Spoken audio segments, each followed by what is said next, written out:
Hari ini firman Tuhan yaitu mengenai penggenapan perintah agung. Penggenapan perintah agung. Perintah agung adalah bagi setiap orang percaya, bukan hanya bagi rasul-rasul saja. Jadi semua kita harus terlibat dalam perintah agung, mengambil bagian dalam perintah agung yang diberikan oleh Tuhan Yesus. Apakah perintah agung itu? Saya akan membacakan kepada saudara di dalam Matius 28. Perintah agung yaitu perintah untuk memberitakan Injil. Perintah agung yaitu perintah untuk menjadikan mereka murid Yesus. Dalam Matius 28 ayat 18 sampai 20 saya bacakan kepada saudara. Yesus mendekati mereka dan berkata, "Kepadaku telah diberikan segala kuasa di surga dan di bumi. Karena itu pergilah, jadikanlah semua bangsa muridku, dan baptislah mereka dalam nama Bapa dan Anak dan Roh Kudus.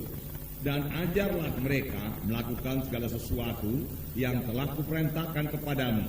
Dan ketahuilah, aku menyertai kamu senantiasa sampai kepada akhir zaman."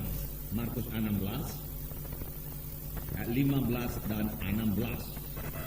15 dan 16. Markus 16 ayat 15 dan 16. Mari kita baca bersama-sama. Lalu ia berkata kepada mereka, "Pergilah ke seluruh dunia, beritakanlah Injil kepada segala makhluk. Siapa yang percaya dan dibaptis akan diselamatkan, tetapi siapa yang tidak percaya akan dihukum." Sekali lagi. Lalu ia berkata kepada mereka, "Pergilah ke seluruh dunia, beritakanlah Injil kepada segala makhluk.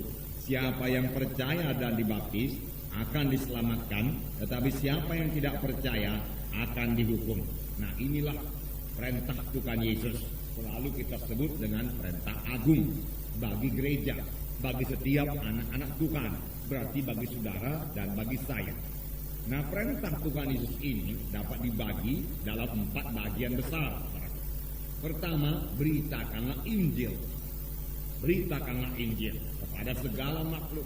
Pergilah ke seluruh dunia, beritakanlah Injil. Yang kedua, baptiskanlah mereka dalam nama Bapa, Anak dan Roh Kudus. Baptislah mereka dalam nama Bapa, Anak dan Roh Kudus. Yang ketiga, ajarilah mereka.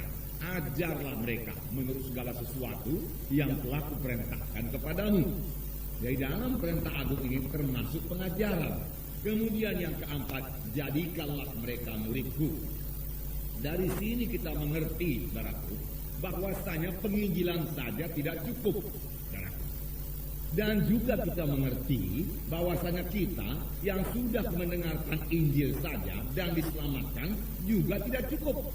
Sampai di situ saja, saudaraku. Apakah tujuan Tuhan Yesus dalam hidup kita? Yaitu menjadikan kita murid Yesus, saudaraku.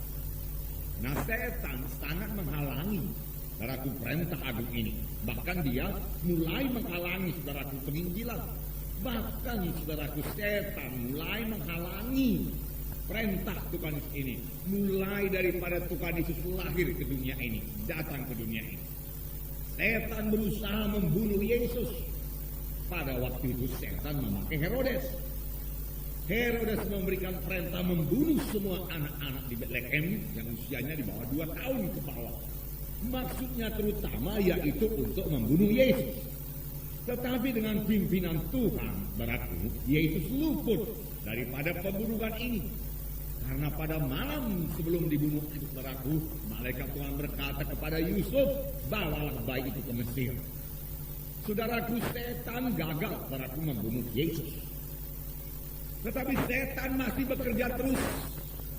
Saya tidak membanggakan setan. Ini maksudnya supaya kita bergerak, saudaraku. Saudaraku, setan sampai sekarang masih berusaha, saudaraku, menghalangi, saudaraku, pemberitaan Injil, menghalangi penggenapan perintah agung. Kita semua mengetahui, saudaraku, bahwasanya mustahillah setan itu menang. Mustahillah setan, saudaraku, menggagalkan perintah agung. Mustahil setan menggagalkan penginjilan, saudaraku. Oh, boleh jadi, saudaraku, dia berhasil menggagalkan 1-2 penginjilan. Walaupun pada sidang kita ini, saudaraku, supaya saya melayani, saudaraku, kami melayani. sekitar 30 tahun lamanya, saudaraku, belum pernah setan mengagalkan penginjilan, saudaraku. Karena kita anak-anak Tuhan, saudaraku, yang bersiap sedia untuk penginjilan. Lebih dahulu kita mengikat setan dalam nama Yesus dan mengusirkan dalam nama Yesus, sehingga dia tidak bisa, saudaraku, menjamah penginjilan kita, saudaraku. Injil diberitakan, perintah agung digenapkan, saudaraku. Saudaraku yang kasih dalam nama Yesus, saudaraku. Jadi sampai sekarang setan masih sibuk menghalangi penggenapan perintah agung. Sibuk, saudaraku, menghalangi pemberitaan Injil. Jangan kita mau terjerat di dalamnya, saudaraku. Memang tidak dengan cara membunuh Yesus, saudaraku. Tidak mungkin dia membunuh Yesus, saudaraku. Tapi, saudaraku, dengan membuat, saudaraku, anak-anak Tuhan itu sibuk dengan urusannya sendiri. Dengan membuat gereja, saudaraku, sibuk dengan urusan di dalam gereja sendiri, saudaraku. Setan membuat gereja sibuk dengan urusan badan, saudaraku. Urusan di dalam gereja, saudaraku. Bahkan jikalau boleh, saudaraku, dia berusaha memecah belahkan gereja, saudaraku. Dengan gereja berpihak-pihak.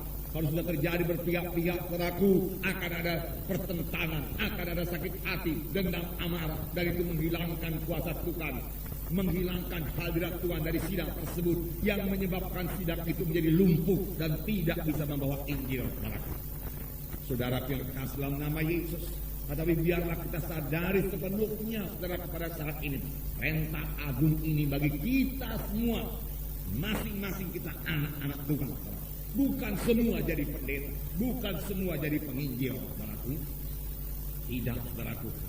Tetapi, saudaraku, semua mengambil bahagia, saudaraku. Firman Tuhan mengatakan, pergilah kamu, jadikanlah segala bangsa muridku. Bergeraklah kamu, jangan tinggal diam. Firman Tuhan berkata, beritakan Injilku, ajarlah mereka itu, jadikanlah mereka itu muridku. Ini perintah Tuhan Yesus, saudaraku. Tidak perlu tunggu-tunggu wahyu lagi daripada Tuhan, saudaraku. Tidak perlu tunggu-tunggu suara daripada Tuhan. Utuslah saya, Tuhan. Aku mau mendengar suaramu lebih dahulu, Tuhan, supaya aku menyerahkan hidupku kepadamu. Tidak perlu. Tuhan Yesus sudah berfirman dalam firman-Nya, pergilah kamu, beritakan Injilku. Ajarlah mereka itu, baptislah mereka itu, jadikanlah mereka itu muridku, muridku.